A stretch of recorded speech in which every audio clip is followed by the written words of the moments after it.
Hello good evening everyone. Then I hope आप सभी लोग ठीक होंगे। बात करते हैं अपने नए टॉपिक पे। आज हमारा टॉपिक है, आज हम थर्ड पेपर का, जो हमारा फर्स्ट सेमेस्टर का थर्ड थ्योरी पेपर है, उसकी 3.4 हम लोग करने जा रहे हैं। क्या है? Assessment of associated condition. Hindi में बात करें, संबंध स्थितियों का आकलन। विशेष आवश्यकता वाले बच्चों में विभिन्न संबंध स्थितियां पाई जाती हैं। वह एक विकलांगता के कारण कई संबंध स्थितियों का सामना करते हैं। यहाँ बात करी जा रही है एसोसिएटेड, मतलब संबंधित। बच्चा एक टाइम में एक विकलांगता से ग्रसित है तो उससे कुछ अलग कंडीशंस का भी सामना उस पर्टिकुलर टाइम में बच्चा कर सकता है। यहाँ लिखा हुआ है, जैसे वह एक विकलांगता के कारण, अगर जो भी उसे एक पर्टिकुलर डिसेबिलिटी है तो उसके कारण क्या है, उससे संबंधित उससे रिलेटेड जो भी और अदर कंडीशन है, उन सभी का सामना क्या है, बच्चा करता है, जो उनके विकास को प्रभावित करता है। यह स्थितियाँ लंबे समय तक बनी रहती हैं। जब एक डेवलपमेंटल डिसेबिलिटी से बच्चा ग्रसित है तो उसका सीधा इफेक्ट कहाँ पड़ता है, बच्चे के विकास पे पड़ता है या बच्चे के डेवलपमेंट पे उसका असर दिखाई देता है। बट ये स्थितियाँ जो हैं एक लिमिटेड टाइम के लिए नहीं होती हैं, ये काफ़ी लंबे टाइम तक बच्चे के अंदर बनी रहती हैं। या कभी कभी हम लोग बात करें तो ऑल ओवर लाइफ, जब तक बच्चे की लाइफ होती है, वो वाली कंडीशन बच्चे के साथ तब तक ही बनी रहती है। यहाँ देखें, अक्सर ऑटिज्म से पीड़ित बच्चों के अंदर यह लक्षण एवं संकेत ज़्यादा देखने को मिलते हैं। जो ऑटिज्म से रिलेटेड बच्चे होते हैं, उन बच्चों के अंदर क्या है, इस तरह के लक्षण, जो उनके कैरेक्टरिस्टिक्स होते हैं या उनके सिम्टम्स होते हैं, देखने को मिलते हैं। कैसे? जो इससे रिलेटेड मतलब कि एसोसिएटेड कंडीशंस होती है ऑटिज्म वाले बच्चों की, वो उन बच्चों के अंदर अलग कंडीशन भी देखने को मिलती है। ज़्यादातर कौन से डिसेबिलिटी में? जो बच्चे ऑटिज्म से रिलेटेड होते हैं। ऑटिज्म के द्वारा थाने से नहीं समझा जा सकता, उन्हें केवल ऑटिज्म द्वारा आसानी से नहीं समझा जा सकता है। जो भी इनकी रिलेटेड मतलब कंडीशंस है, ऑटिज्म की जो रिलेटेड कंडीशंस है, क्या है, इसको ईजिली हम लोग आइडेंटिफाई नहीं कर सकते हैं, क्योंकि जो ऑटिज्म है और उससे रिलेटेड जो भी कंडीशंस हैं, तो मोस्टली जो उनके सिम्टम्स होते हैं, उनके जो कैरेक्टरिस्टिक्स होते हैं, वो कॉमन होते हैं बहुत हद तक। उनमें कुछ बहुत माइनर सा अंतर देखने को मिलता, बहुत माइनर सा डिफरेंट होता है उन चीज़ों में। तो उसकी हमें आइडेंटिफाई करने में क्या है, बहुत ज़्यादा दिक्कत होती है। यहाँ बात करें, ऑटिज्म के साथ अन्य चिकित्सकीय और मानसिक स्थितियाँ सह अस्तित्व में हो सकती हैं। ऑटिज्म के साथ अगर कोई बच्चा ऑटिज्म से ग्रसित है तो उससे कोई अलग मेडिकल कंडीशन बच्चे के साथ हो सकती हैं, या फिर कुछ अलग से मेंटल कंडीशन भी बच्चे के साथ में क्या है, बच्चे के अस्तित्व में हो सकती हैं एक पर्टिकुलर टाइम पे। जो बच्चा ऑटिज्म से ग्रसित होता है या फिर उसे कुछ और मेडिकल अलग इश्यूज होते हैं, तो जो मेडिकल इशू तो उन बच्चों के साथ हैं, तो वहाँ पे क्या प्रॉब्लम होती है, वहाँ उसे मेंटली कंडीशंस भी कुछ अलग देखने को उन बच्चों के अंदर मिल सकती हैं। वो कौन कौन सी कंडीशंस होती हैं जो ऑटिज्म वाले बच्चों को अक्सर ग्रसित कर लेती हैं? हम यहाँ पे उन कंडीशंस के बारे में बात करते हैं। फर्स्ट है हमारे सीखने की कठिनाइयाँ, जैसे कि लर्निंग डिफ़िकल्टीज़। जैसे हम सभी जानते हैं, हमने ये चीज़ टॉपिक अच्छे से कई बार पढ़ रखा है। जो हमारा लर्निंग डिफ़िकल्टीज़ हैं, वो क्या है, वो एक डेवलपमेंटल प्रॉब्लम है, डेवलपमेंटल डिसेबिलिटी है। जो जिन बच्चों को कभी पढ़ने में समस्या होती है, कभी लिखने में समस्या होती है, कभी कुछ प्रॉब्लम सॉल्व करने में समस्या होती है, इस तरह की जो समस्याएं होती हैं, वो अक्सर इन बच्चों में देखने को हमें मिल जाती हैं। नेक्स्ट हम बात करें, वो है मिर्गी। मिर्गी क्या है? मिर्गी का एक दौरा होता है। हम लोग देखते हैं कि हाँ, दौरे बच्चा अक्सर, हम लोग सड़क पे हमने ये चीज़ नोटिस की होगी, चलते चलते आदमी गिर गया, उसकी बॉडी शिवरिंग कर रही है, मुंह में से झाग निकल रहे हैं। तो इस तरह की जो कंडीशन है, वो इस तरह के बच्चों में, जो बच्चे डिसेबल्ड होते हैं, उनमें मोस्टली मिर्गी का दौरा देखने को मिलता है। इसे इंग्लिश में हम लोग एपिलेप्सी भी बोलते हैं, एपिलेप्सी भी बोलते हैं। नेक्स्ट बात करें, भाषण और भाषा की समस्या, कि जब हम ऑटिज्म वाले बच्चों की बात करते हैं तो वहाँ पर उनमें क्या है, मोस्टली उनमें कम्युनिकेशन प्रॉब्लम भी हमें देखने को मिलती है। उन्हें स्पीच एंड लैंग्वेज, बहुत डिसेबिलिटीज उन बच्चों के अंदर डिफ़िकल्टीज देखने को मिलती हैं। ध्यान की कमी जो होती है, लैक ऑफ अटेंशन, किसी भी चीज़ पर कॉन्सेंट्रेट नहीं कर पाते। अति सक्रियता विकार क्या है, उन्हें बहुत ज़्यादा चीज़ों को क्या है, चीज़ों को लेकर वो सक्रिय नहीं होते हैं, वो चीज़ों को लेकर थोड़े यूजलेस होते हैं, वो अपने आप में ही खोए रहते हैं, वो किसी भी चीज़ का ईजिली से रिस्पॉन्स नहीं करते हैं। नेक्स्ट बात करें विकासात्मक समन्वय विकार की, क्या है, किसी भी चीज़ का क्या है, उनमें कोऑर्डिनेट नहीं कर पाते हैं वो चीज़ों के साथ।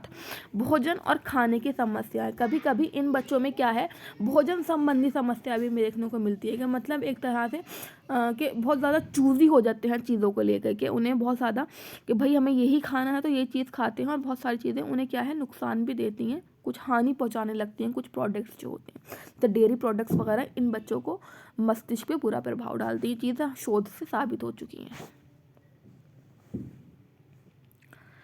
आगे देखें, यह सूची पूर्ण एवं विस्तृत नहीं है, लेकिन हम संक्षेप में कुछ सामान्य स्थितियां और कठिनाइयों को समझ सकते हैं। जो अभी हमने ऊपर पढ़ा, जो मतलब कि एसोसिएटेड डिसेबिलिटीज के कुछ एग्जाम्पल थे, तो यहाँ ये बात कर रखी है, ये सूची क्या है, कंप्लीट नहीं है और ना ही ये विस्तृत ब्रॉड है, लेकिन हम क्या है इसके थ्रू क्या है कुछ सामान्य जो जनरल कंडीशंस है जो और बच्चों के अंदर कुछ जनरल डिफ़िकल्टीज़ हैं उसको हम समझ सकते हैं कि बच्चे के अंदर किस किस तरह की प्रॉब्लम्स क्रिएट हो सकती हैं, जिसका निदान ऑटिज्म से पीड़ित बच्चों में भी किया जा सकता है। जिसका डायग्नोसिस क्या है कि ऑटिज्म से जो रिलेटेड बच्चे होते हैं, जो ऑटिज्म की डिफ़िकल्टीज़ को फेस कर रहे होते हैं, उन बच्चों में भी इस तरह की जो अन्य डिसेबिलिटीज़ हैं, जो एसोसिएटेड कंडीशंस हैं, वो डायग्नोसिस की जा सकती हैं। आगे बात करें, आकलन को एक सामान्य मूल्यांकन के रूप में किया जाता है जिसमें निम्नलिखित क्षेत्र शामिल किए जाने चाहिए। जब हम बात करते हैं असेसमेंट की, तो यहाँ बात कर रखा है एक नॉर्मल इवैल्यूएशन के रूप में हम लोग क्या करते हैं, इन बच्चों का असेसमेंट करते हैं, जिसमें इनके बेसिस पे कुछ निम्नलिखित एरियाज इन लोगों ने इंक्लूड कर रखे हैं। तो जब आप बच्चे का आकलन करते हो, तो अगर वो बच्चा ऑटिज्म से रिलेटेड है तो उससे रिलेटेड एसोसिएटेड कंडीशन डिफाइन मतलब आइडेंटिफाई करने के लिए हमें कुछ स्पेसिफिक क्षेत्रों का क्या है आकलन करना चाहिए। तो आगे हम देखते हैं कि वो स्पेसिफिक क्षेत्र हमारे कौन कौन से हो सकते हैं। तो एक एक क्षेत्र को हम देखेंगे और उसके बारे में हम लोग समझने की कोशिश करेंगे कि वो क्या क्षेत्र हैं और वो क्या बता रहे हैं। यहाँ मैं देखूँ बच्चों का विकासात्मक इतिहास, जब हम लोग बच्चे का असेसमेंट कर रहे हैं, आकलन कर रहे हैं, तो हमें क्या करना पड़ेगा।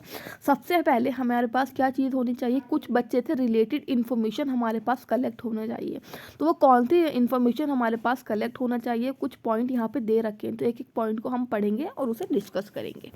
यहाँ लिखा हुआ है, फर्स्ट है बच्चों का विकासात्मक इतिहास। जब बच्चा न्यूली बॉर्न होता है, उसके बाद जो उसका डेवलपमेंट होता है, तो उसका जो डेवलपमेंट की हिस्ट्री थी वो उसके पास, वो जो एक असेसमेंट कर रहा है, जो भी प्रोफेशनल है, स्पेशल एजुकेटर है, उसके पास उससे रिलेटेड उसकी हिस्ट्री होनी चाहिए, काहे की वो डेवलपमेंट की, कि बच्चे का डेवलपमेंट किस हिसाब से हुआ था।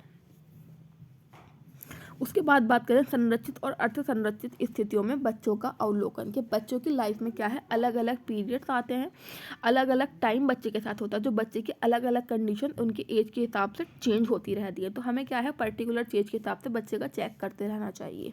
उसके बाद बात करें नर्सरी स्कूल की रिपोर्ट, अगर बच्चा स्कूल जाता है, जो उसका स्कूल की रिपोर्ट है, बच्चे का वहाँ पे क्या बिहेवियर है, वहाँ पे उसका क्या मतलब बच्चा किस तरह से बिहेव करता है, उसका क्या रिस्पॉन्स रहता है चीज़ों को लेकर, उसका मतलब क्या उसके अंदर एबिलिटीज़ हैं, क्या उसकी नीड है, तो उससे रिलेटेड जो भी प्रॉब्लम्स होते हैं, कुछ बच्चा अपने जो स्कूल में दिखाता है, शो करता है कुछ कंडीशंस को, तो उससे रिलेटेड जो भी प्रॉब्लम्स है उसका भी हमारे पास एक रिपोर्ट होना चाहिए जब हम बच्चे का असेसमेंट करते हैं। इसके बाद बात करूं संज्ञानात्मक स्तर का आकलन, जब हम बात करते हैं बच्चे के बारे में कि बच्चे का असेसमेंट हो रहा है, तो वहाँ पे जो बच्चे का कॉग्निटिव लेवल है, हमें उस सबसे पहले हमारे उसका असेसमेंट होता है। कॉग्निटिव लेवल का असेसमेंट के हिसाब से हमें बच्चे के बारे में पता होना चाहिए कि बच्चे का जो संज्ञानात्मक स्तर है वो क्या है, उसके बाद ही हम बच्चे के अलग अलग क्षेत्रों का आकलन कर सकते हैं।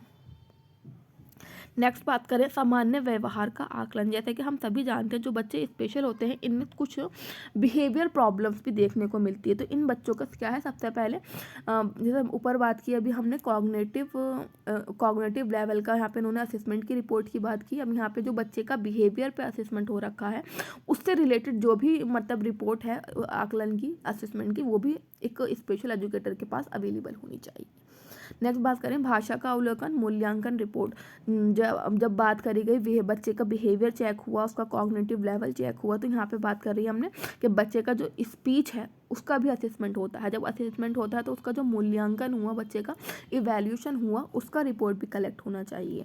ऑडियोलॉजी और दृश्य परीक्षण, बच्चे का जब सब कुछ चेक चल रहा है तो ऑडियोलॉजी, उसकी सुनने की क्षमता है, जो चेकअप होता है उसे ऑडियोलॉजी है ना, उसके थ्रू करते हैं।